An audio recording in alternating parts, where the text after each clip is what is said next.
Listo, allí ya estamos grabando y vamos con esta charla número 7 dedicada a seguir explorando astrológicamente la dimensión desconocida y siempre, ¿verdad? Con la idea general de que lo que nos interesa es hablar de astrología, no tanto la dimensión desconocida en sí misma, sino la oportunidad que nos brinda para poner a prueba y familiarizarnos con diferentes técnicas, diferentes enfoques.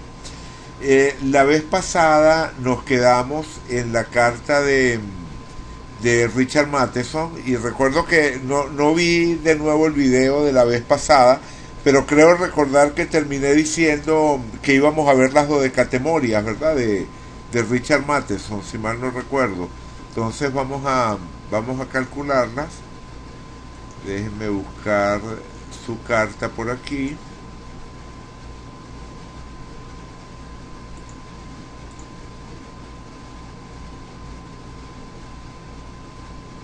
Como les decía, Richard Matheson fue uno de los cerebros de Dimensión Desconocida. El creador, por supuesto, es Rod Serling, pero Matheson es uno de esos escritores que también dejó su sello en la serie. Y habíamos estado conversando un poco sobre su carta, pero desde el momento en el que tenemos esa herramienta, ¿verdad? Las dos de Catemoria, que nos evidencian relaciones presentes en la carta pero que no resultan evidentes, bueno, ¿por qué no usarlas? ¿No? Es una técnica que ya que la presentamos, bueno, vale la pena ver si le podemos sacar provecho. Recuerden, el primer paso, salvar la carta como una carta fija, la guardamos, nos está diciendo que es la número 70. Vamos al directorio charts. Vamos al directorio charts. En el directorio charts abrimos el archivo 70. Copiamos el texto hasta donde comienzan las casas. Vamos a la hoja de cálculo en Excel. Pegamos los datos. Copiamos los cálculos que nos hace el Excel, lo pegamos nuevamente en el archivo de la carta, borramos, ok, esta vez no me dejó la línea en blanco, bien, mejor. Ok, normalmente queda una línea en blanco, pero claro, eso es cuando uno copia, o sea, aquí copié de manera más precisa y por eso fue que no me creó esa línea en blanco que normalmente coloca allí. Bien, perfecto. Entonces, nada, ahí estamos. Eh, guardamos. Guardamos.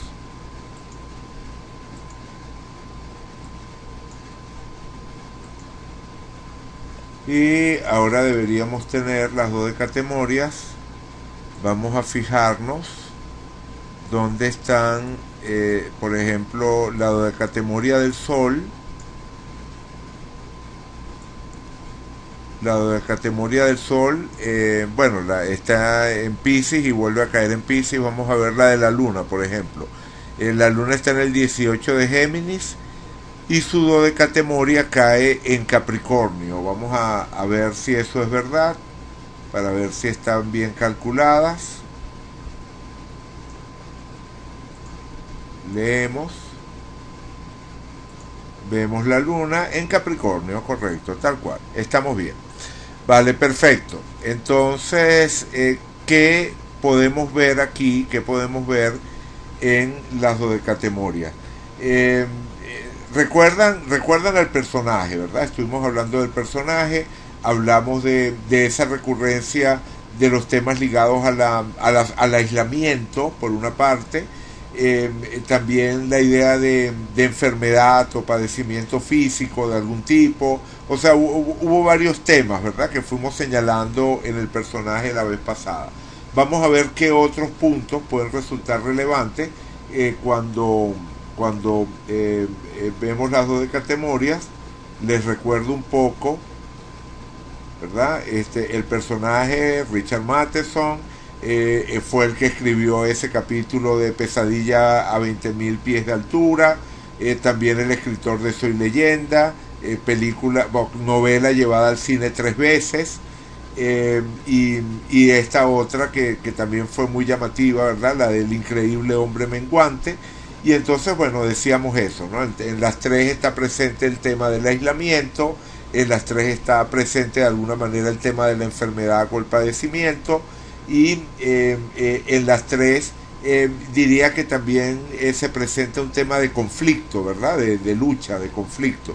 Eso no lo vimos tanto la vez pasada, pero es evidente que también está allí. Vale, entonces, con esas ideas en mente, vamos a ver qué elementos van surgiendo al agregar las dodecatemorias. Por ejemplo, la dodecatemoria de Plutón aparece en la casa, o sea, Plutón natal aparece en la casa 10, aparece ligado al tema profesional, pero su dodecatemoria se proyecta sobre la casa 3, ¿verdad? Que es la que tiene que ver con escritura, donde ya habíamos dicho que era llamativa la presencia de Saturno, y bueno, nada, allí tenemos entonces que Plutón, planeta relacionado con lo intenso, lo profundo, las experiencias extremas, que además en su carta aparece en el área profesional, bueno, se proyecta hacia el tema de la escritura. Eso tiene sentido. Ok, Urano, ¿verdad? Habíamos visto ese Urano que se destacaba, fíjense que esto es interesante, Urano se destaca por el hecho de estar en oposición al ascendente, y eso es llamativo porque, bueno, estamos hablando de un escritor de temas fantásticos que tiende como a romper esquemas, a crear realidades que de alguna forma nos descuadran, nos sacan de las condiciones normales, como el personaje del avión en Pesadilla a 20.000 pies, viendo a ese monstruo grotesco saltando en el ala del avión, o el hombre menguante encogiéndose cada vez más, o el personaje de Soy Leyenda en un mundo donde ha desaparecido la humanidad y han sido cambiados en esas especies de vampiros. O sea, siempre está lo uraniano, ¿verdad? Lo que rompe con la normalidad. Y fíjense qué interesante que Urano en su posición natal está destacado, pero en la dodecatemoria vuelve otra vez a ocupar un ángulo. O sea, en la carta natal está en la cúspide de la 7, y en la dodecatemoria aparece en la cúspide de la 4. Entonces, digamos que este también sería un factor como para darse cuenta de lo importante que puede ser ese Urano, del protagonismo que puede tener ese Urano en la carta del personaje. Bien, fíjense, otra cosa que me llama la atención, viendo lo que comentábamos del tema del conflicto, y no solo el tema del conflicto, el tema de las relaciones interpersonales en general. En Soy Leyenda está, bueno, la novela es diferente de la película, pero en la novela él está completamente solo, y aparece una mujer que en principio se está haciendo pasar por humana, pero que realmente es digamos como una subraza de vampiros que han logrado controlar sus urgencias, y lo que está haciendo es engañarlo para que salga de su refugio y pueda ser capturado por la comunidad a la que ella pertenece. Entonces allí también está presente el tema de la relación interpersonal, o en este caso una potencial pareja. En el caso del increíble hombre menguante, buena parte de la dinámica gira alrededor de la relación con la esposa, y en Pesadilla 20.000 pies también, ¿verdad? Está el tema de la esposa que lo acompaña en el avión. Entonces el tema de pareja, o sea, el tema de conflictos y el tema de pareja, que son ambos temas de casa 7, ¿verdad? El enfrentamiento frontal y la alianza, que son cara y cruz de la casa 7. Entonces resulta bien interesante que el Sol aparezca en la cúspide de la casa 7, ¿verdad? Un Sol Piscis en cúspide de 7, que además es especialmente fuerte porque el Sol natal también está en Piscis.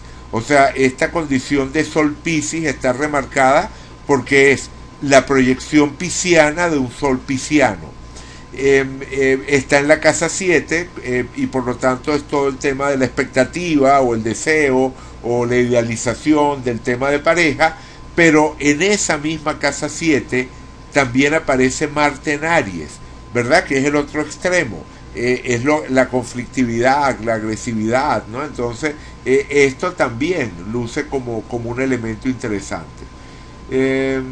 Claro, estoy tratando de hacer las relaciones con lo que hemos estado viendo, con esos capítulos que examinamos y con el papel, ¿verdad?, que él tuvo en el desarrollo de la dimensión desconocida.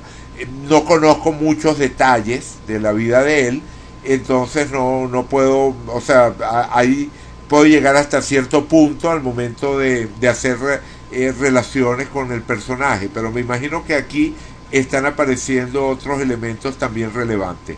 Por ejemplo, Mercurio conjunción Neptuno, ¿verdad? Esto luce muy, pero muy llamativo, esta conjunción de Mercurio y de Neptuno, teniendo en cuenta que, bueno, Mercurio es el planeta asociado a la escritura y Neptuno sería el que nos estaría hablando del tema de la fantasía.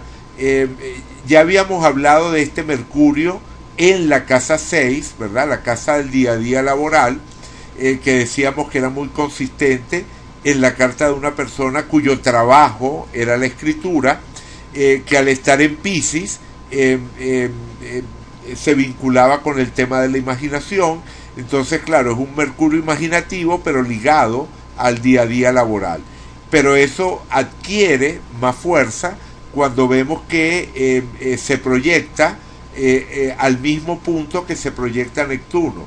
El Neptuno natal está en la 12 y lo cual por supuesto le da todavía una conexión mayor con todo ese tema de lo no tangible, y entonces ese Mercurio en 6 y ese Neptuno en 12 se proyectan ambos al mismo punto en la casa 8, y eso por supuesto que está resonando con los temas de profundidad, intensidad, experiencias extremas, lo plutoniano, por llamarlo de otra forma, que ya lo habíamos vinculado a la escritura al estar Plutón en la 3. O sea, fíjense que hay una resonancia entre la dodecatemoria de Plutón cayendo en la casa 3 y Mercurio cayendo en la casa 8.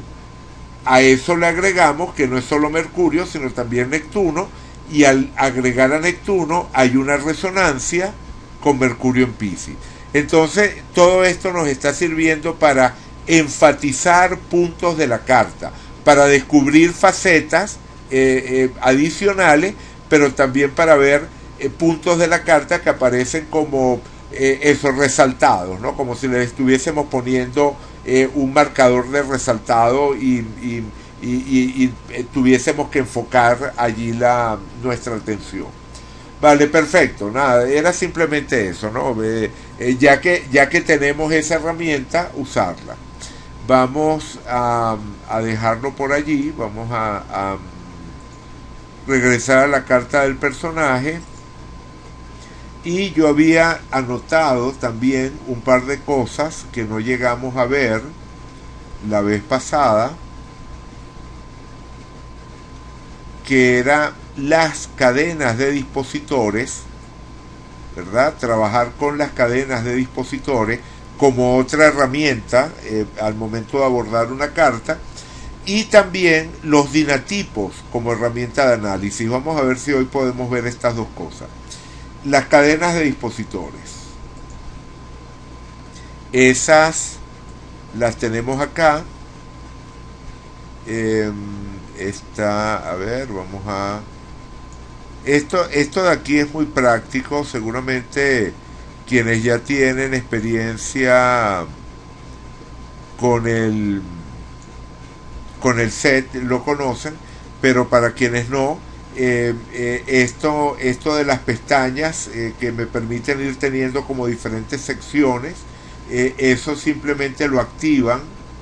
Si no lo tienen activado, lo activan en Chart Settings, aquí donde dice delimitadores, la casilla que dice delimitadores. Si la activan, entonces en lugar de ponerles cada segmento de información debajo del otro, así sucesivamente, que al final, bueno, resulta inmanejable, se los organiza en secciones y entonces uno puede desplazar cada una de esas secciones, abrir y cerrar persianas, ¿verdad? Y entonces resulta mucho más cómodo trabajar así. Vale, bien, perfecto. Bueno, y aquí tenemos la cadena de dispositores. Esa la activan en Chart Settings. Tienen esta opción que se llama cadena de dispositores y simplemente marcan la casilla. Abajo hay otra que es la cadena de detrimento, que también puede utilizarse, también puede tener sentido, pero que definitivamente no es ni remotamente tan interesante, tan útil como la cadena de dispositores.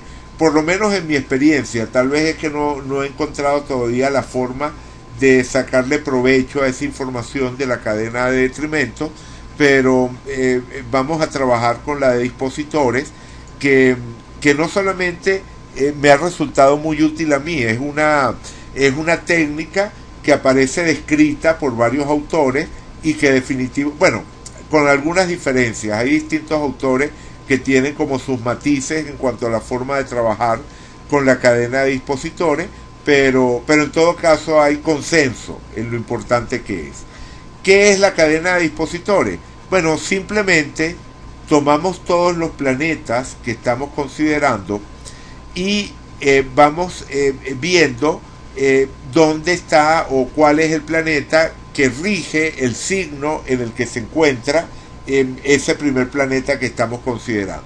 Por ejemplo, aquí comienza por Plutón. Plutón está en Cáncer, entonces como Cáncer está regido por la Luna, entonces bueno, la Luna sería el dispositor de Plutón. Entonces por eso la flecha que va de Plutón a la Luna. Pero luego tenemos que la Luna está en Géminis, entonces como Mercurio es el signo que rige a Géminis, lanzamos una flecha de la Luna a Mercurio. Y así vamos sucesivamente, ¿verdad? No vamos a hacerlo todo, pero a medida que vamos vinculando un planeta con otro, puede o no surgir un dispositor final.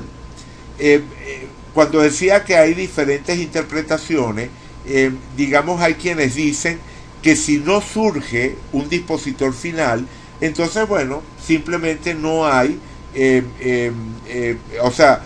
no existe ese planeta que es el dispositor final, y por lo tanto la cadena de dispositores no nos está dando información útil. O sea, según este criterio, la cadena de dispositores nos serviría únicamente para encontrar el dispositor final cuando existe el dispositor final. Pero resulta que esa es una visión un poco restrictiva de la herramienta, porque si no existe un dispositor final, eso puede significar dos cosas. La primera, hay varias subcadenas, o sea, en lugar de haber una sola cadena con un dispositor final, lo que tenemos son dos o tres cadenas, cada una de las cuales tiene su dispositor final.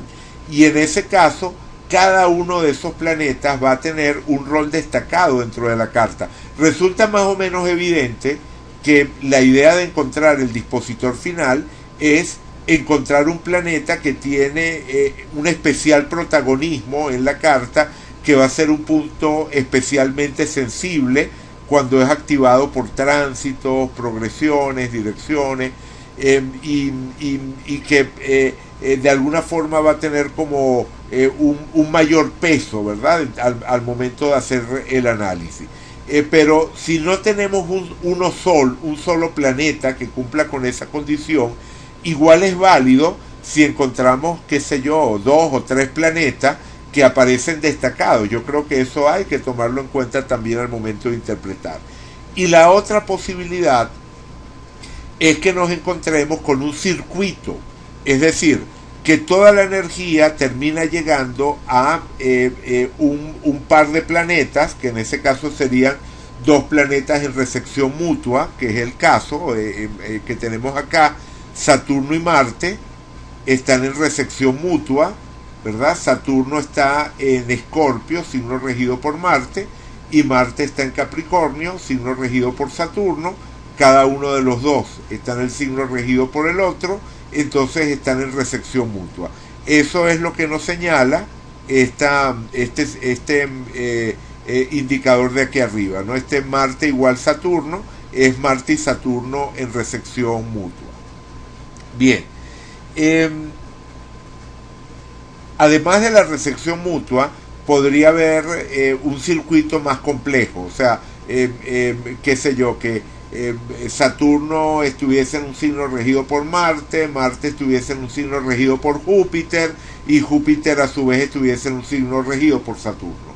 Entonces, en lugar de ser una recepción mutua, sería un circuito. Digamos que una recepción mutua es un circuito mínimo, ¿verdad? Un circuito de 2 planetas nada más. Pero el circuito podría ser más grande, podría ser un circuito de 2, 3 planetas, 4 planetas.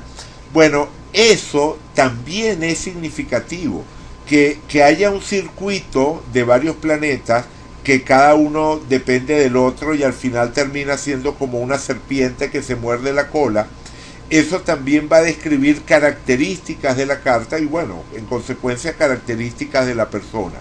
Entonces, el punto es que por lo menos desde lo que me dice la experiencia, la cadena de dispositores siempre da información útil. Es decir, no es necesario que exista un único dispositor final para que uno le saque información, para que uno le saque provecho a la cadena de dispositores. La otra variante que también existe al momento de abordar la cadena de dispositores es las regencias. Si uno considera o no las regencias, las llamadas regencias modernas, ¿no? Si, por ejemplo, en este caso, ¿verdad? Yo digo que Saturno está en Escorpio y Escorpio está regido por Marte, pero alguien podría decir no, eso era antes, o sea, ahora Escorpio está regido por Plutón, y entonces decir que la cadena va en otra dirección. Saturno iría a Plutón, y luego Plutón va a la Luna, como ya habíamos dicho, y por ahí se va. O sea, cambiaríamos esta secuencia. Por supuesto, eso lo controlamos aquí en Chart Settings,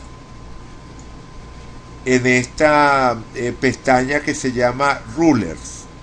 En esta pestaña de aquí que se llama Rulers, donde está la R, yo puedo controlar ese tema de las regencias modernas. Y entonces, por ejemplo, supongamos que decimos que Plutón rige a Escorpio. Marcamos aquí, ¿verdad? Decimos que Plutón rige a Escorpio. Entonces, bueno, y vamos a ver, vamos a quitar la regencia de Marte. Ok, quitamos la regencia de Marte y dejamos nada más la regencia de Plutón. Fíjense cómo cambia totalmente la cadena de dispositores. Si yo elimino a Marte como regente de Escorpio y dejo a Plutón como regente de Escorpio, fíjense que la topología de la cadena de dispositores cambió de manera brutal. Y entonces la interpretación sería otra totalmente diferente. Entonces el tema es relevante. Si uno va a trabajar la cadena de dispositores considerando las regencias modernas, obtiene un resultado totalmente diferente a si trabaja esa cadena de dispositores con las regencias tradicionales. Entonces, como con tantas cosas en astrología, hay que tomar una decisión. Igual que ustedes tomaron la decisión de trabajar con un determinado sistema de casas, tomaron la decisión de trabajar con un determinado orbe, tomaron la decisión de utilizar o no a Quirón o de utilizar o no a Lilith. Todas esas son decisiones que el astrólogo o el estudiante de astrología tiene que tomar, porque definitivamente no podemos trabajar con todas las opciones o todas las variables o todas las variantes. Sería imposible, sería además totalmente inoperante. Una de las cosas más importantes en astrología es ser consistente con aquello que uno ha elegido, y olvidarse del tema de cuál es la manera correcta. O sea, tenemos que encontrar la manera con la cual nosotros nos sentimos cómodos, identificados, bien, porque esa es la que nos va a servir para extraer interpretaciones válidas, consistentes. Claro, puede parecer, esto que estoy diciendo puede parecer extraño para quien piense que la astrología funciona a partir de una base 100% objetiva. O sea, quien piense que eventualmente se podría diseñar una inteligencia artificial que hiciera interpretaciones astrológicas de una manera mejor que la que puede realizar un ser humano, o que simplemente una interpretación hecha de esa forma, eliminando la conciencia humana, eliminando el factor de conciencia humana, pudiera darse con precisión, efectividad, eficiencia, objetividad, ¿verdad? Que la interpretación astrológica en última instancia tiene una base objetiva. Y resulta que no, por lo menos en mi experiencia tengo que decir que no lo creo. O sea, por lo menos yo no creo que la interpretación astrológica sea algo totalmente objetivo que uno pueda equiparar a una ciencia exacta, ¿verdad? El punto es que no es arbitraria, o sea, no es objetiva, ¿verdad? Lo cual evidentemente significa que tiene una carga importante de subjetividad, pero eso no significa que sea arbitraria. La astrología no es algo arbitrario, las interpretaciones no son algo caprichoso, pero sí tienen un alto grado de subjetividad, y dentro de esa subjetividad hay un elemento que tiene que ver con la conexión del astrólogo con esa realidad, que no en este momento no pretendo tratar de aclararla o definirla, pero que entra en contacto con esa realidad que sustenta la astrología, porque yo sí creo que hay algo real, o sea, no objetivo, pero sí real. ¿Cuál es la diferencia? ¿Cuál es la diferencia? ¿Por qué le estoy rehuyendo a la palabra objetividad? Porque en última instancia el paradigma que por lo menos desde mi punto de vista explica mejor el funcionamiento de la astrología es el que concibe la realidad como algo vivo. No me estoy refiriendo a regresar a una visión panteísta, ¿verdad? A esa visión panteísta de el universo como un gran ser vivo y la mente divina estableciendo un plan. O sea, yo creo que todas esas intuiciones son válidas, todas esas intuiciones apuntan en la dirección correcta, pero creo que para nosotros, habitantes del siglo XXI, definitivamente el lenguaje, el paradigma que nos puede permitir tener una cierta base al momento de fijar una posición es el junguiano, o sea, o una variante de la visión junguiana, es decir, el tema de los arquetipos, ¿verdad? La realidad sostenida por esos principios fundamentales que llamamos arquetipos, que emanan de lo que Jung llamaba una realidad psicoide. ¿Qué es la realidad psicoide? Bueno, una realidad que tiene un potencial natural hacia la expresión psíquica, hacia la respuesta psíquica y por lo tanto hacia la conexión con la psique humana. Y que esa tendencia natural de la realidad es lo que ha permitido que la psique humana evolucione de allí. O sea, lo que dice Jung en última instancia es que nosotros como seres conscientes y que tenemos una psique, emergemos de un universo que favorece ese tipo de realidad.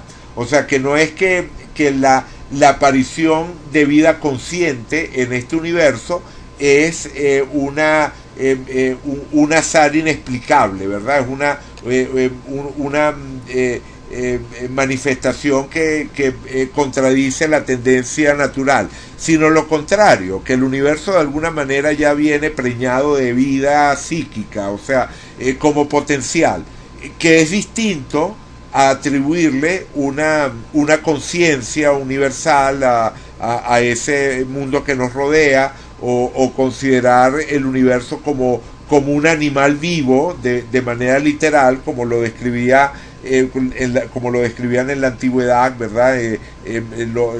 Los helenistas, los estoicos, la filosofía estoica que concebía el universo como un gran ser vivo, como un gran animal, ¿verdad? Decían ellos. No se trata de eso, no, en términos literales, pero es casi que decir lo mismo con otras palabras. O sea, pero decir lo mismo con otras palabras no es un ejercicio gratuito, es el ejercicio que nos permite desde nuestra realidad, porque nuestra realidad es que no vivimos en la Grecia o en la Alejandría del siglo I de nuestra era. Vivimos en el lugar en el que vivimos, en una ciudad occidental en pleno siglo XXI, y entonces no podemos actuar como si estuviésemos, como si perteneciéramos a una realidad cultural, social, que no es la nuestra. Entonces necesitamos encontrar un lenguaje que nos resulte cercano, en el cual podamos expresar estas cosas. Entonces, ¿por qué todo esto? ¿Por qué todas las vueltas que estoy dando? Porque a lo que quiero llegar es que lo que ustedes elijan está bien. O sea, no estoy diciendo con esto que uno pueda trabajar arbitrariamente. No, una vez que ustedes han hecho una elección y pasan a ser consistentes en su trabajo astrológico con esa elección, bueno, luego entra, ¿verdad? Luego entra en juego esa conexión que cada uno de ustedes va a establecer con ese universo vivo, con esa realidad arquetipal de la cual formamos parte. Y eso es lo que de alguna manera va a hacer que en un momento dado elijan una vía de interpretación en lugar de otra. Entonces llegarán a resultados diferentes, ¿verdad? Si toman la cadena de dispositores con los regentes modernos, llegarán a resultados diferentes, pero si ustedes están siendo consistentes, intelectualmente honestos, es decir, si al introducir a Plutón como regente están reorganizando sus procesos de análisis para introducir lo que es esa energía plutoniana, esa carga simbólica que asociamos a Plutón, en lugar, ¿verdad?, de utilizar la de Marte. Entonces, bueno, llegarán a algo también consistente, diferente pero consistente. Verán otros aspectos de la realidad del personaje. Lo que no pueden es tomar una decisión simplemente porque les dijeron que era así. O sea, tienen que de alguna forma entrar en sintonía con esa elección particular. Bueno, en mi caso, yo no creo que tenga sentido utilizarlo en los planetas modernos como regente. Entonces, o sea, pienso que el sistema de regencias es, digamos, una parte, o sea, el sistema de regencias tradicional es una parte estructural, esencial, básica del lenguaje astrológico. Y que todo lo que ha venido luego, el descubrimiento de esos planetas modernos, Quirón, la postulación de Lilith como un punto sensible, un punto notable, y así sucesivamente, todos los factores que le hemos ido agregando al lenguaje astrológico, bueno, simplemente tienen que acomodarse alrededor de esa estructura central, que no tenemos por qué cambiar esa estructura central. Y desde el momento en el que ese es el mapa que yo tengo en mi mente, desde el momento en el que eso es lo que yo creo, yo no puedo utilizar a Plutón al momento de analizar la cadena de dispositores, ¿verdad? Como regente de Escorpio, tengo que usar necesariamente a Marte. Tengo que colocar a Marte como regente, y esta es la cadena que obtengo, y en base a esas elecciones, bueno, es que puedo hacer una interpretación, y mi interpretación en ese caso sería que la persona tiene una polaridad entre Saturno y Marte. O sea, que el punto central de esta carta es esta energía, este circuito de energía que está continuamente circulando entre Saturno y Marte. Y entonces, bueno, eso va a tener consecuencias para la persona. Saturno está en la casa 3 y Marte está en la casa 4. Entonces, los temas de casa 3, comunicación, escritura, también movimientos, desplazamiento, van a estar vinculados a los temas de casa 4. Hogar, familia, relación con la familia de origen, en fin. Y entonces esto de alguna manera va a estar marcando puntos importantes en la carta. Es decir, a pesar de que aquí no tenemos una relación inicial directa, bueno, sí hay una relación en cuanto a que el regente de la 3 está en la 4, ¿verdad? El regente de la 3 está en la 4, y por allí podríamos, sin pensar en esto que acabo de decir, vincular la 3 y la 4. Pero yo estoy diciendo algo más que eso. Estoy diciendo que la 4 y la 3 tienen una relación estrecha y bidireccional, a pesar de que el regente de la casa 4 sería Júpiter, ¿verdad? La casa 4 está en Sagitario y Júpiter lo tenemos en casa 5. ¿Cómo no? Ahí vemos una relación entre casa 4 y casa 5 que también es real. Pero lo que nos está aportando la cadena de dispositores es este vínculo, esta conexión entre temas de casa 3 y temas de casa 4 como un punto relevante en la vida de esta persona, que además funciona en las dos direcciones. Por ejemplo, esto nos podría hablar de mudarse muchas veces. No sé si eso ocurrió o no con el personaje, pero esa sería una posibilidad. Nos habla también del tema de escribir en su casa, o sea, de la casa como lugar en el cual yo desarrollo mi trabajo como escritor. El utilizar vivencias familiares o vivencia relacionada con el pasado como una forma de alimentar la escritura. Es decir, los temas de casa 4 y los temas de casa 5 puedo ver que se vinculan por esa relación que hay entre Saturno y Marte, que claro, la recepción mutua ya nos diría un poco de eso, pero que eso sea tan importante, o sea, digamos que la recepción mutua nos dice que existe la relación, pero que la relación sea algo que marque la vida de la persona, que se destaque en la vida de la persona, nos lo dice que todos los demás planetas terminen desembocando allí. Si tomamos, por ejemplo, vamos a tomar otra carta, vamos a tomar la carta de Rod Serling, ¿verdad? Que es la otra carta con la que hemos trabajado aquí. Vamos a poner la carta de Rod Serling. Si ponemos la carta de Rod Serling, en este caso sí hay un dispositor final, ¿verdad? En este caso tenemos que, Júpiter, ¿dónde está Júpiter? Júpiter está en Capricornio. Es que no veía aquí bien si había una flecha o no aquí entre Júpiter y Saturno. Vale, bien, perfecto. Sí, hay un dispositor final que es Marte. O sea, este es el ejemplo clásico, ¿verdad? El ejemplo clásico es cuando al analizar la cadena de dispositores aparece destacado un planeta, que en este caso es Marte, y lo que nos está diciendo que ese Marte de Rod Serling tenía un protagonismo tremendo en su vida. Claro, uno ya de alguna forma lo intuía cuando estuvimos viendo su carta, porque ese Marte es además el punto focal de una semicruz cósmica. Entonces, al ser el punto focal de la semicruz, que además es la configuración más tensa que hay en su carta, entonces ya aparecía destacado.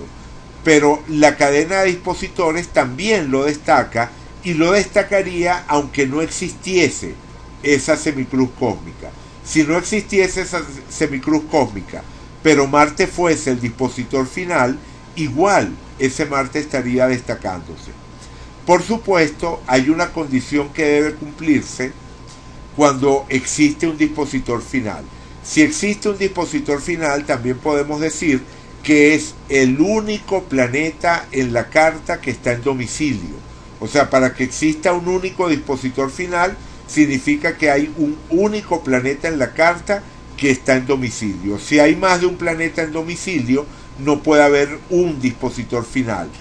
Cada planeta en domicilio es potencialmente un dispositor final. Y ese sería el caso de las cadenas fracturadas, ¿verdad? De las cadenas múltiples de las que les hablé antes también. Vamos a ver el caso de Ida Lupino, que también tenemos su carta aquí. Ida Lupino, para quienes no lo ubiquen, es la actriz que protagonizó ese capítulo que se llama Santuario de 16 milímetros, que está también en la antología, en la microantología de capítulos que les dejé. Bueno, ella es la actriz de ese capítulo y también es la directora del capítulo que se llama Máscaras. Entonces, bueno, vamos a ver en el caso de Ida Lupino, bueno, no, es similar, sería similar al caso de Matheson. Todo termina en una recepción mutua. Tenemos el Sol en Acuario, que está regido por un Saturno en Leo, correcto, aquí está. Entonces hay una recepción mutua, ¿verdad?, entre Sol regente de Leo y Saturno regente de Acuario. Entonces es otra vez el mismo caso, no tenemos el caso de cadenas múltiples. No recuerdo en este momento un personaje que tenga cadenas múltiples.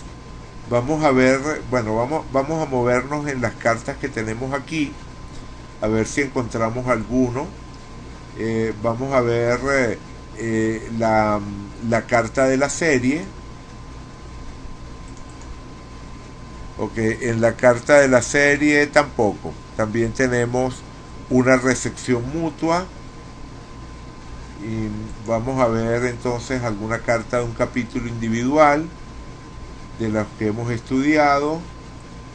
El de servir al hombre. No, ahí tenemos un dispositor final, Saturno, sería el único planeta en domicilio.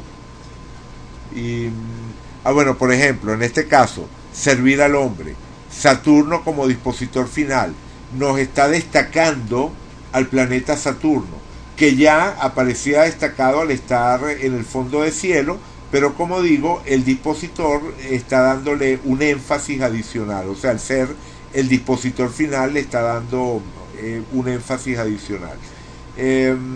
Ok, vamos a ver el de pesadilla a 20.000 pies. Vamos a ver, pesadilla a 20.000 pies. Ok, aquí tenemos un caso. Aquí tenemos un caso. Marte, efectivamente. Pesadilla a 20.000 pies sería el caso de esas cadenas fracturadas de las que les hablé antes. De hecho, tiene 3 cadenas, o sea, esta cadena de dispositores se divide en 3 filamentos, por así decirlo. Uno que evidentemente es el más importante, el que reúne más planetas, que es el de Venus, ¿verdad? Eso está destacando a esta Venus en Libra, en un grado crítico además, en el grado 29 de Libra, en conjunción con Lili Cosculatriz. Esa Venus está apareciendo destacada. Pero también aparece destacado Marte, ¿verdad? Este Marte que ya habíamos visto en la importancia que tenía como la descripción de nuestro personaje, que venía de recuperarse de un colapso mental, y entonces el tema de la enfermedad de la casa 6, pero además entre Neptuno y Lilith, que de alguna forma nos habla precisamente de lo caótico, ¿verdad? Por el lado de Lilith y de lo irreal, de la pérdida de contacto con la realidad por el lado de Neptuno. Bueno, este Marte adquiere también una importancia, o sea, adquiere una mayor relevancia al ser la cabeza de otra cadena de dispositores más pequeña, ¿verdad? Más corta, que nada más tiene a Júpiter y a Neptuno. Pero fíjense que además esto es interesante, porque Júpiter y Neptuno son los dos planetas que asociamos a Piscis, ¿verdad? Entonces, esto de que Júpiter y Neptuno estén apareciendo allí, definitivamente resulta llamativo. Y fíjense que además, si nosotros, o sea, el programa no coloca Quirón, por alguna razón, en la forma en la cual fue programado el algoritmo que representa estas cadenas de dispositores, Quirón no es introducido en el dibujo, uno lo tiene que introducir mentalmente, ¿verdad? Entonces tenemos que Quirón está en Piscis, así que Quirón iría aquí a Júpiter, y luego de Júpiter iría a Marte, ¿no?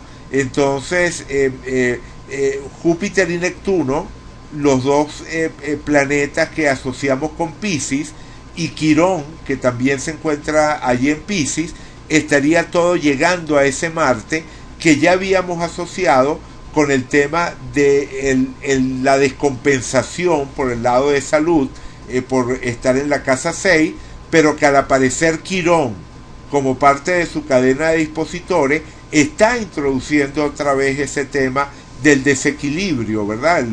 Quirón como planeta que simboliza las situaciones desequilibradas que tratamos de alguna manera de equilibrar. Vale, bien, y además de eso, está introduciendo, por supuesto, todo el tema de lo irreal, ¿verdad? El tema de la fantasía, de lo irreal, al estar los dos planetas que asociamos con Piscis. Bien, perfecto.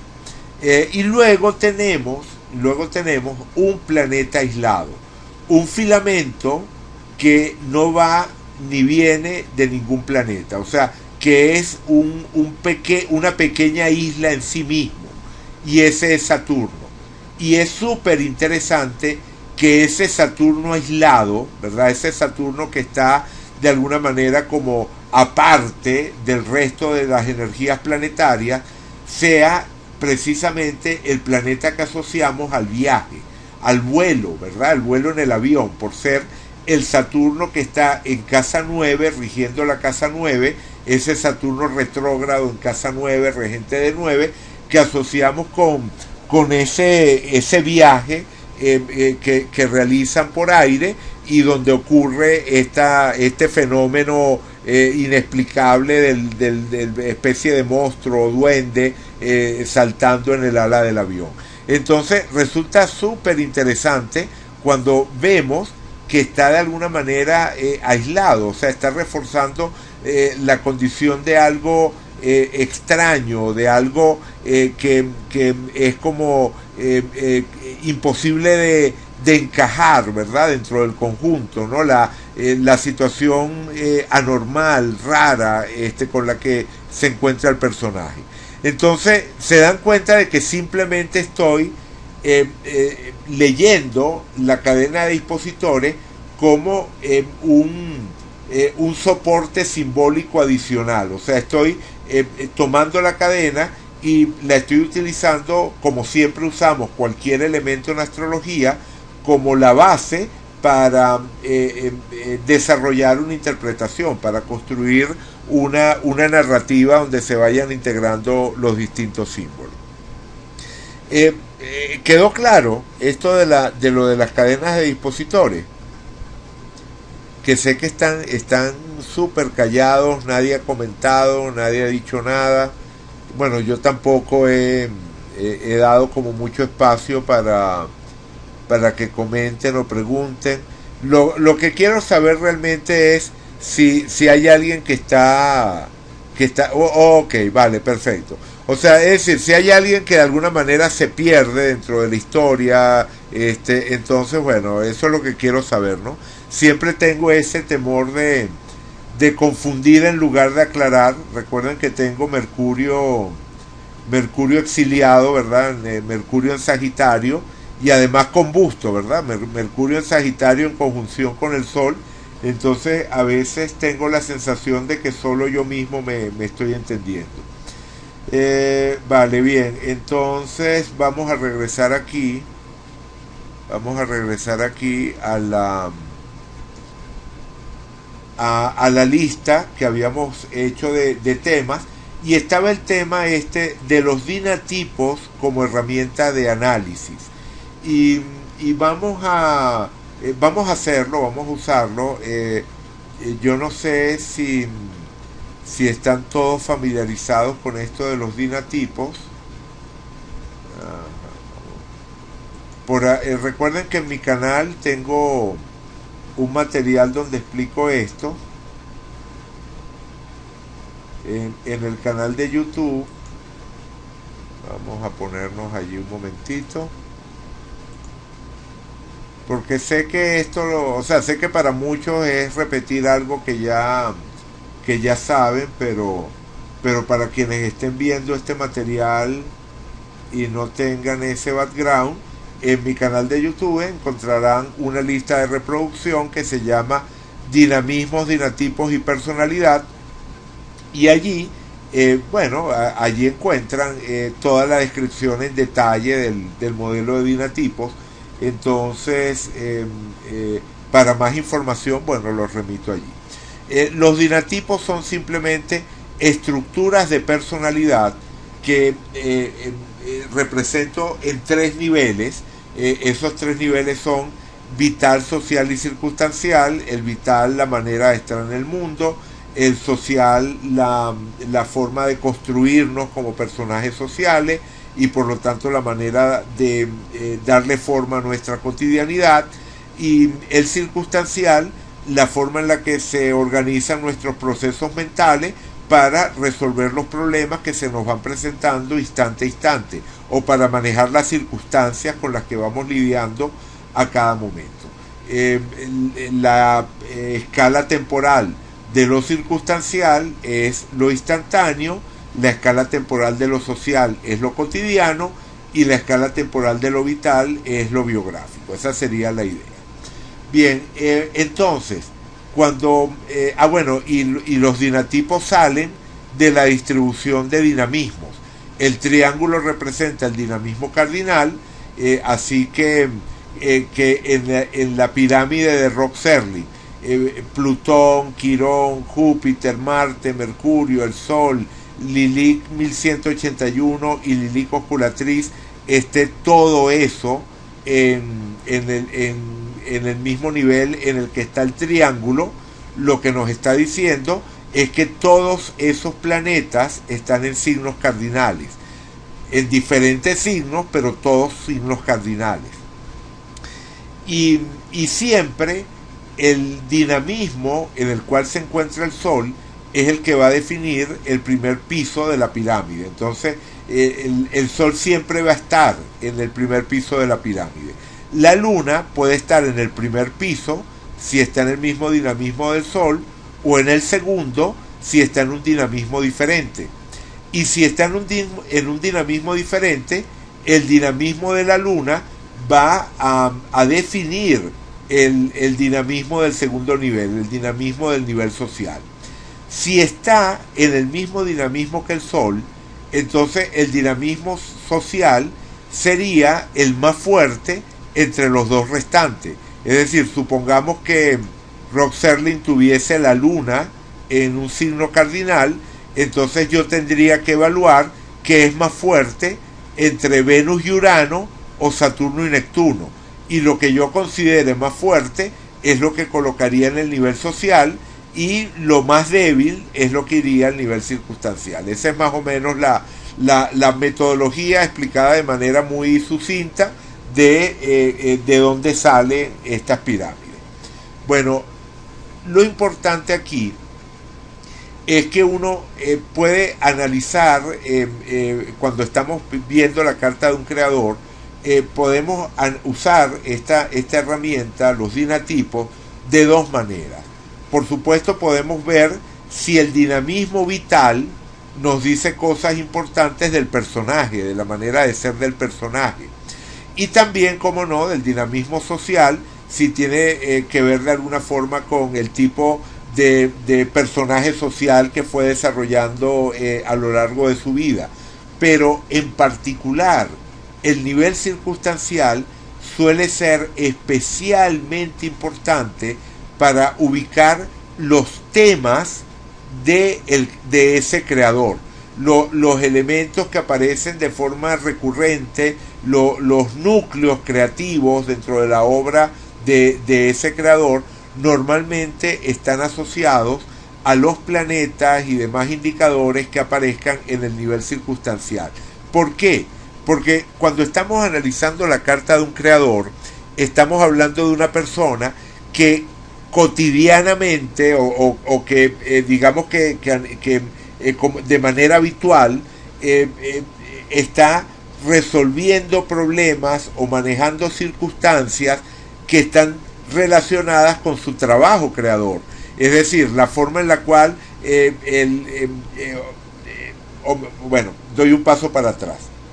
Normalmente en la carta de cualquiera de nosotros, el nivel circunstancial tiene que ver con la manera en la que vamos resolviendo los problemas. Por ejemplo, alguien nos llamó por teléfono y nos invitó a una fiesta esta noche. La manera en la que le contestamos, la manera en la cual tomamos la decisión de si vamos o no vamos a esa fiesta, si le decimos que más tarde le confirmo, o si digo mejor que no porque no tengo ganas de encontrarme con alguien en esa fiesta. O sea, todos esos procesos mentales que se ponen en juego para resolver esa situación puntual estarían asociados al nivel circunstancial. Pero si estamos hablando de un creador, bueno, continuamente ese creador se ve envuelto en tomar decisiones que tienen que ver con darle forma a su trabajo creador, a su producto creativo.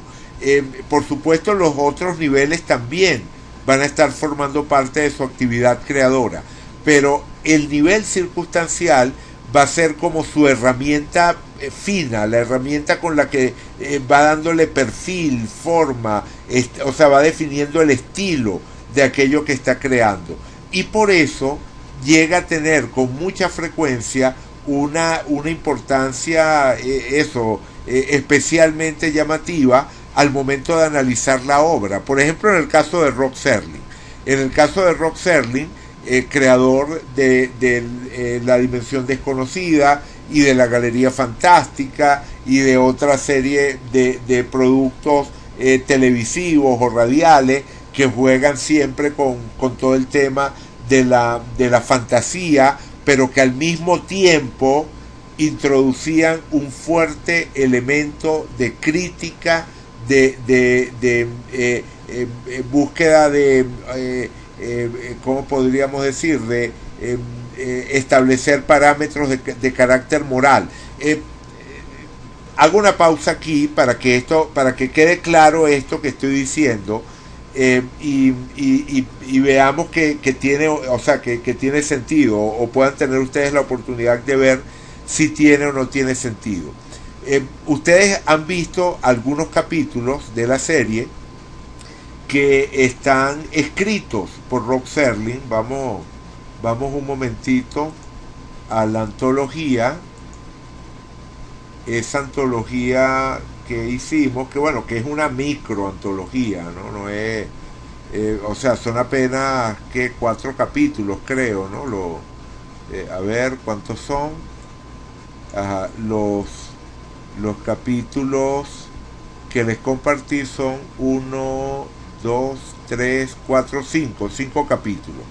De estos 5 capítulos están escritos por Rod Serling.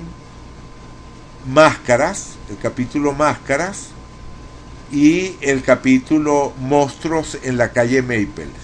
Me voy a limitar a estos dos, pero esto que voy a decir lo podría decir de casi todos los capítulos escritos por Rod Serling, casi todos. Bueno, de hecho me vienen a la mente unos cuantos que me gustaría compartir con ustedes. Voy a ampliar esta antología, voy a subirles unos cuantos capítulos más aquí, porque realmente hay algunas joyas con relación a esto que les voy a comentar.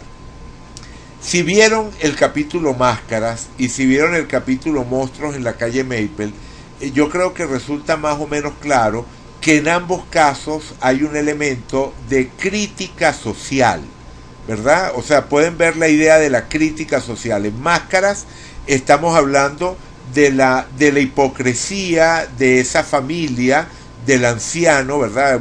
Recordemos en Máscaras, por aquí tenía una imagen de ese capítulo.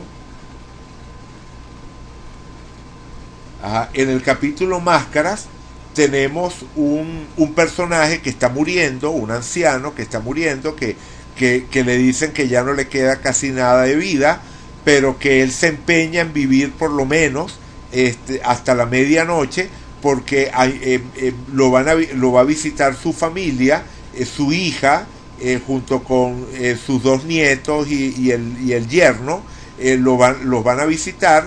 Y son como unos buitres, ellos son como unos buitres que están esperando a que el viejo muera para poder recibir su herencia. Y él les dice, bueno, él está tremendamente decepcionado de esa familia. La hija es una hipocondriaca que se queja de todo. El yerno es un personaje codicioso que todo el tiempo está pensando en dinero. La nieta es un ser vanidoso, que no le presta atención a nada sino a su propia imagen en el espejo, y el nieto es un sádico que disfruta con el dolor ajeno, haciendo sufrir animales y cosas de ese estilo. Entonces, bueno, es una familia de monstruos la que él tiene, y esos monstruos le están dando vueltas alrededor, ¿verdad? Como buitres, esperando a que se muera para recibir su herencia. Y él les dice que, como no, él les va a dejar todo su dinero, pero con la condición de que hasta la medianoche lleven las máscaras que él les va a dar. Todo esto está ocurriendo en la fiesta de carnaval en Nueva Orleans, lo que llaman el Mardi Gras, y entonces supuestamente, bueno, esa noche la gente se pone máscaras y sale a la calle, pero él les dice que se tienen que poner esas máscaras y quedarse allí en la casa. Y bueno, ellos efectivamente lo hacen, esperan hasta la medianoche, y a la medianoche él muere, ¿verdad? A la medianoche el viejo muere. Y ellos por fin, ¿verdad?, están aliviados porque se pueden quitar las máscaras y van a tener la herencia. Pero cuando se quitan las máscaras, esas máscaras grotescas que habían sido pensadas para resaltar los defectos de cada uno de ellos, ¿verdad? La máscara del miedo para la hija, la máscara de la codicia para el yerno, la máscara de la crueldad para el nieto, y la máscara de la vanidad para la nieta.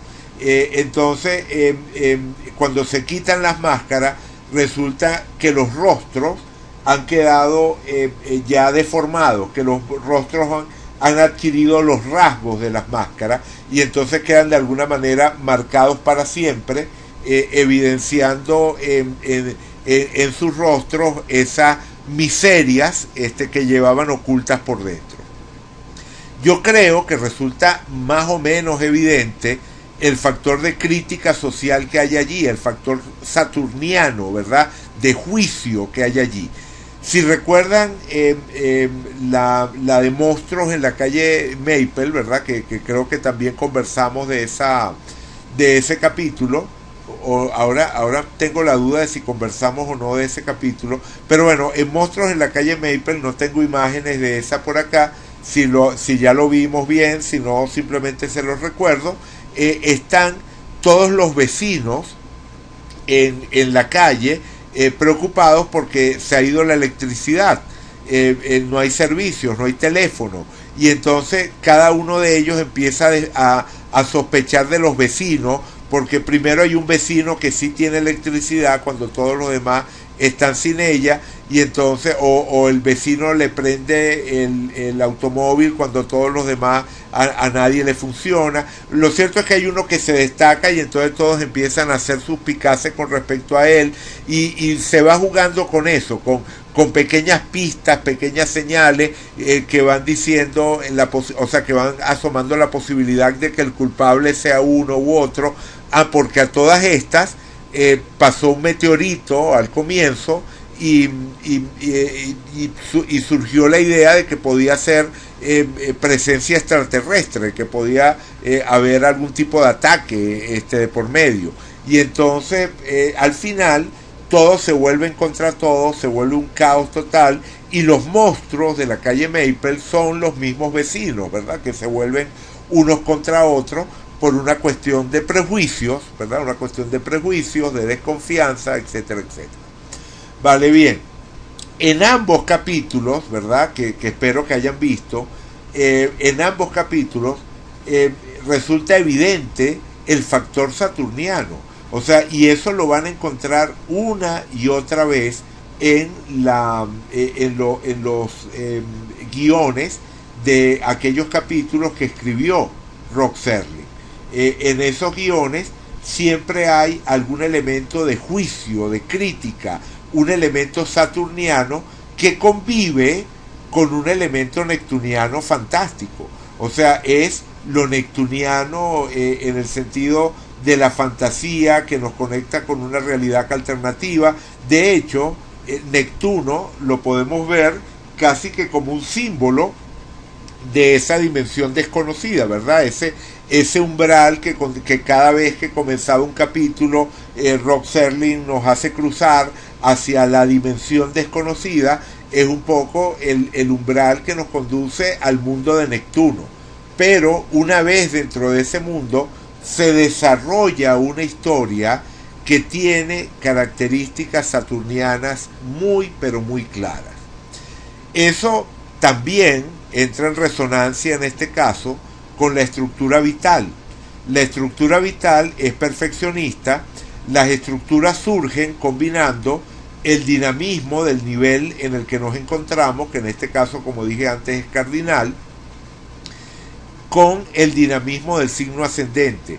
Entonces, la combinación de dinamismo cardinal con dinamismo fijo es la que llamo perfeccionista, y que básicamente tiene que ver con la persona que busca encarnar en su vida una imagen abstracta de la realidad, o hacer que la experiencia directa de su vida sea consona, ¿verdad?, sea coherente con una visión abstracta de la realidad, con un mapa de la realidad.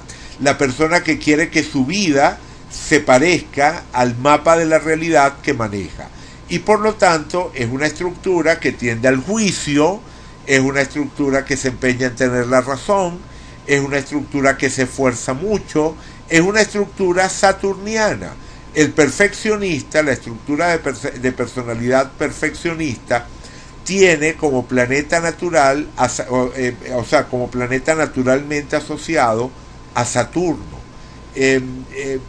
Cada una de las estructuras tiene un planeta que le resulta afín. Por ejemplo, bueno, aquí tenemos perfeccionista, imaginador, razonador. El planeta naturalmente asociado al perfeccionista es Saturno, al imaginador es Júpiter y el razonador es Mercurio. Aquí ningún planeta está dentro de su estructura. cuando un planeta está dentro de la estructura que le es afín, le da todavía más fuerza a la estructura. O sea, un Saturno dentro de una estructura perfeccionista, wow, se potencia. La energía saturniana entra en resonancia con la estructura perfeccionista y se potencia. O un Júpiter dentro de una estructura imaginadora. Júpiter entra en resonancia con la estructura y también se potencia así. En el caso de Rod Serling no. En el caso de Rod Serling, ninguno de los planetas está dentro de su estructura. Pero no deja de ser llamativo que él era perfeccionista vital, es decir, que en su manera de ser tendía a encarnar esa condición de juez, de persona crítica, de persona que ejerce su criterio, que tiene una opinión, que la defiende, que le importa mucho convencer a otros del valor de esa opinión que tiene, de ejercer el criterio. O sea, los perfeccionistas son muy buenos críticos, y el oficio de crítico es básicamente el oficio de ejercer el propio criterio. Y los perfeccionistas tienen eso, criterio propio, opiniones propias sobre las cosas. Claro, no siempre son del todo originales. Los perfeccionistas, menos luminosos son los perfeccionistas dogmáticos, que simplemente tienen un credo y lo aplican a rajatabla, en fin. Pero como todo, hay luces y sombras, hay perfeccionistas más luminosos y perfeccionistas menos luminosos, igual que ocurre con los planetas, ¿no? A veces tenemos una expresión luminosa de un planeta, a veces una expresión oscura, en fin. Bueno, pero a lo que voy es que al ser el perfeccionista vital y tener a Saturno dentro de su estructura circunstancial, no tiene nada de raro que él haya tenido una vivencia recurrente de conflictos con la censura, ¿verdad? Uno de los temas importantes en la vida de Rod Serling era la lucha que tuvo con los anunciantes, con los jefes de las cadenas, con todas las estructuras de censura que había a su alrededor, para poder pasar esos mensajes críticos. Es decir, esa lucha continua para expresar su propio criterio. Si hubiese sido, si hubiese tenido nada más Neptuno y Saturno allí en el nivel circunstancial, tan seguro que habríamos encontrado esos temas de Neptuno y de Saturno en su obra. Pero si la estructura vital hubiese sido otra, entonces tal vez no habría sido un elemento tan fuerte dentro de su biografía, esa lucha que él encarnó por hacerse oír, ¿verdad? Por hacer oír esas opiniones, hacer llegar a un público amplio esos ejercicios de crítica social que hacía. Es decir, de repente escribía sobre esos temas, pero no luchaba tanto por encontrar una plataforma desde la cual hacerse oír, ¿verdad? Desde la cual emitir su mensaje. Yo les conté que a él lo llamaban el chico enojado, el chico enojado de la televisión, Angry Boy, ¿verdad? El chico enojado de la televisión era el apodo que le daban a Rod Serling, y lo vinculamos con ese Marte que vimos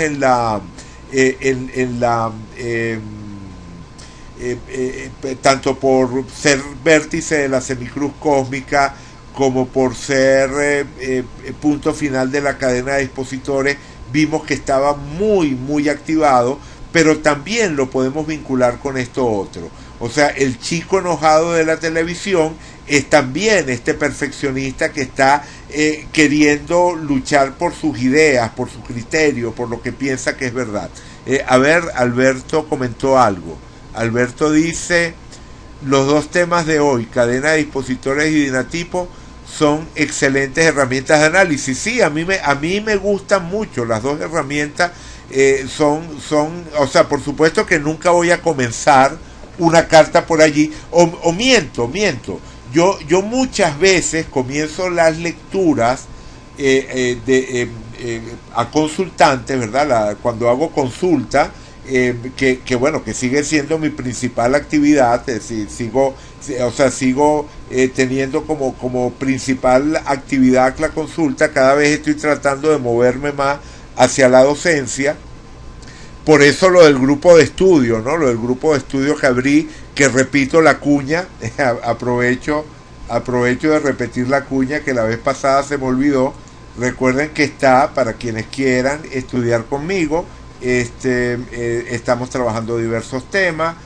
Comenzamos por progresiones y estrellas fijas, pero eventualmente vamos a ir hacia astrocartografía, rectificación, astrología catárquica, que es astrología lectiva, astrología horaria, en fin, ¿no? Digamos que yo creo que va a ser bien interesante todo lo que vamos a ir revisando en ese grupo de estudio, y cuando se incorporan a ese grupo tienen acceso a todo. O sea, es como tener la posibilidad de muchos cursos simultáneamente.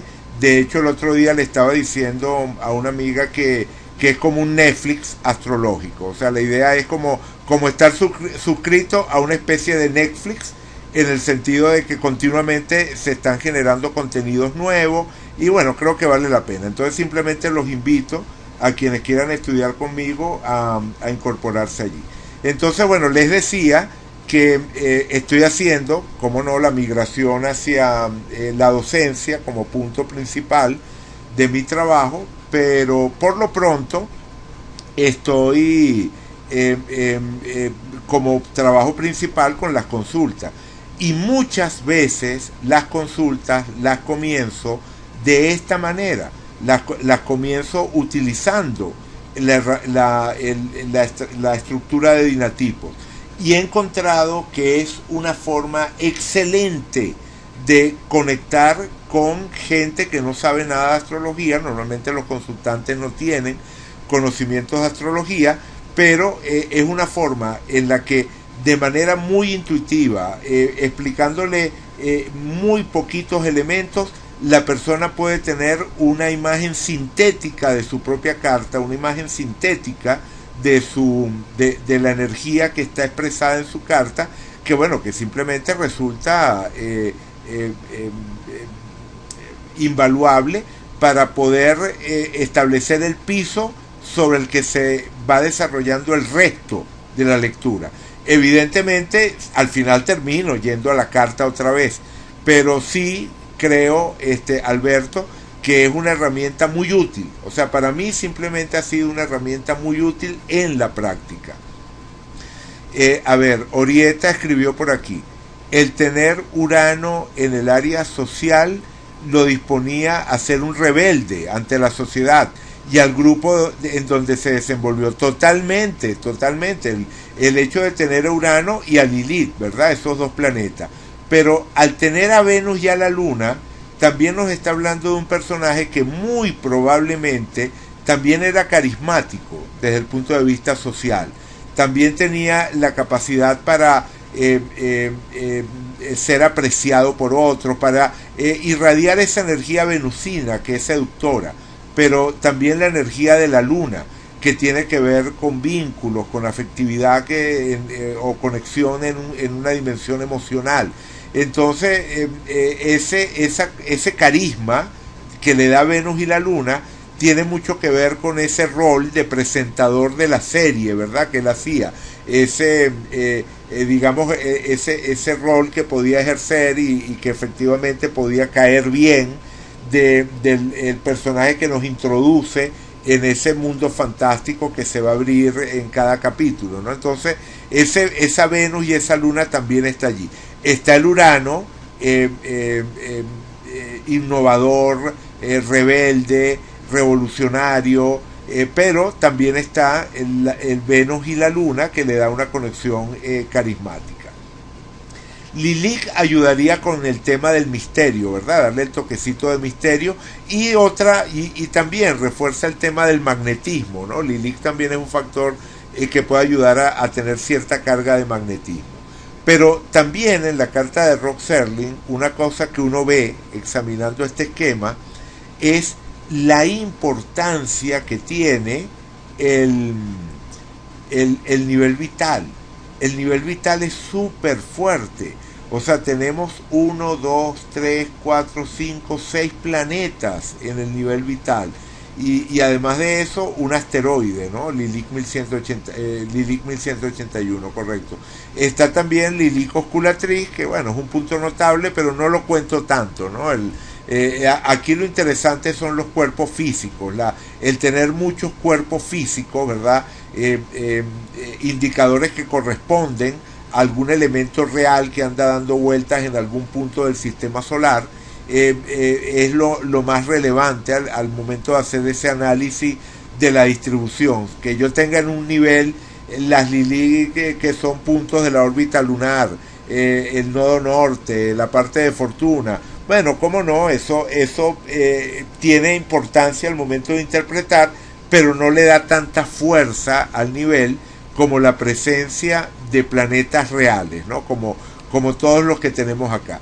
Entonces, eso de tener 6 planetas en el nivel vital es bastante, y eso nos dice que es una persona que está muy conectada con su propio camino vital, con su propio desarrollo en la vida, con seguir su propio camino. Las personas que tienen un nivel vital muy fuerte son personas que tienden a seguir su propio camino. En cambio, las personas que tienen un nivel social muy fuerte más bien tienden a definirse en función del conjunto de relaciones que establecen.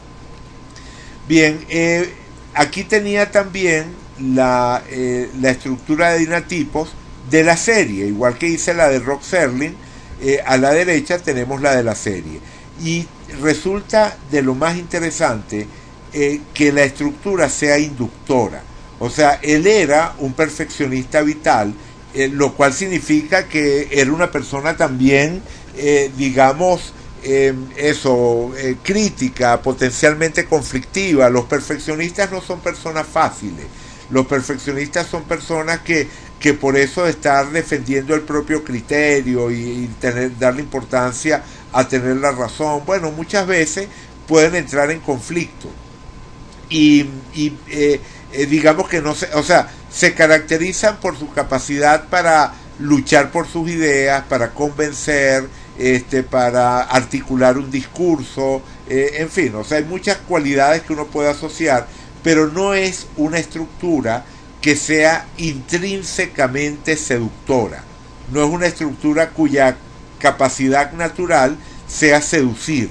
Su capacidad natural sería más bien convencer. Bueno, pero la estructura inductora, que es la estructura de la serie, sí es una estructura orientada a la seducción.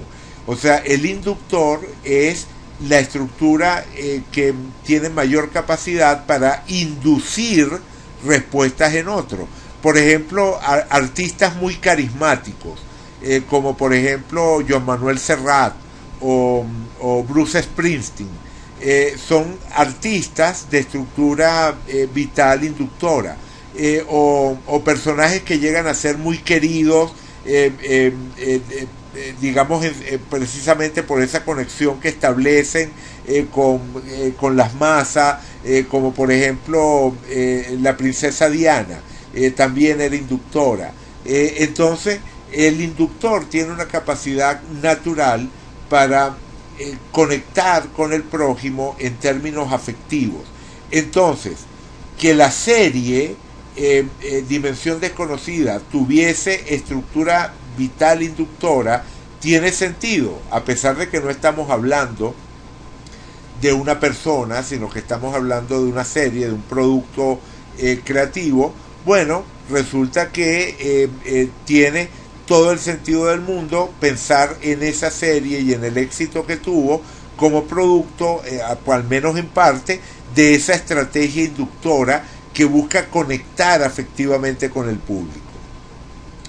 Bien, claro, aquí no podemos hacer exactamente el mismo tipo de análisis que hacemos cuando se trata de una persona, pero es un ejercicio interesante. No lo voy a desarrollar porque bueno, nos queda muy poquito tiempo y no quiero quedarme por la mitad, pero en todo caso el punto es que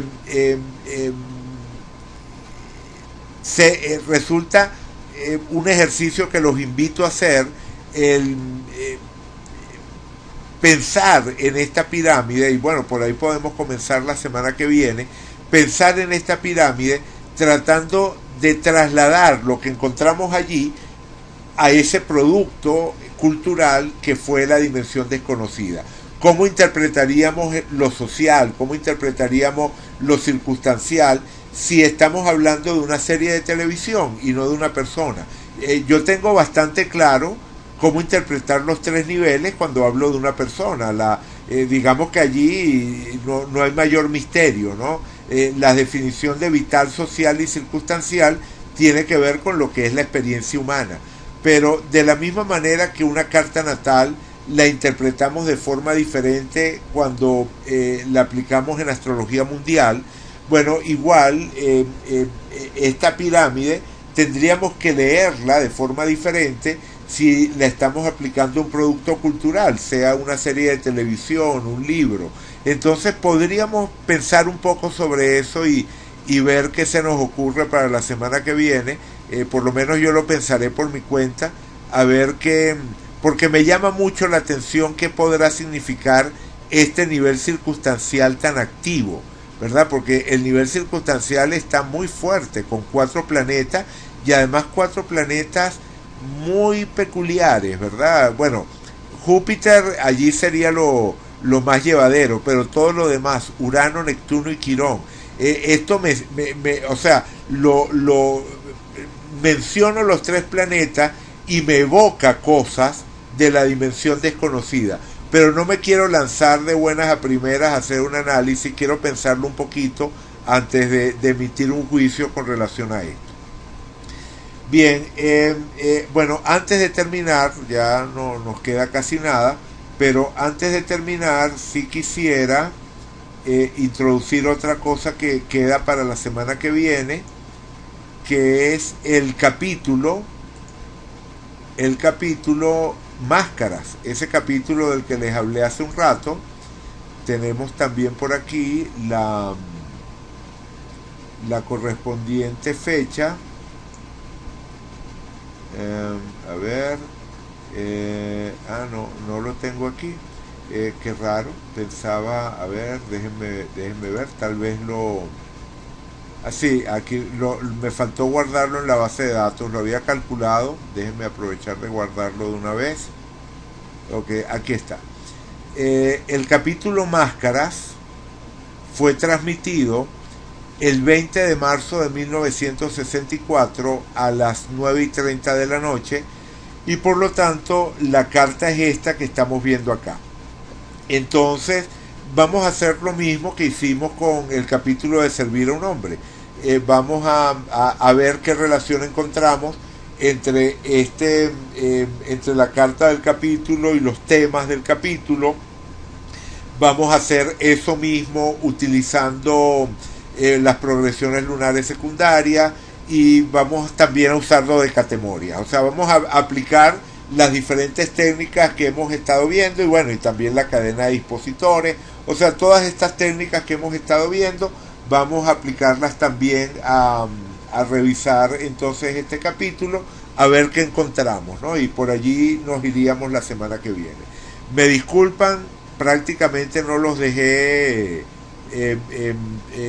intervenir, o sea, fue un solo hablar desde que comenzamos hasta ahora. Nos quedan todavía unos 10 minutos. Si alguien tiene en este momento alguna duda, pregunta, comentario, bueno, no hay ningún problema, lo puede hacer y nos quedamos un ratito para verlo. Y si no, bueno, si no, lo dejamos hasta acá, ¿no? Entonces vamos a ver alguna pregunta. Bueno, pareciera que no.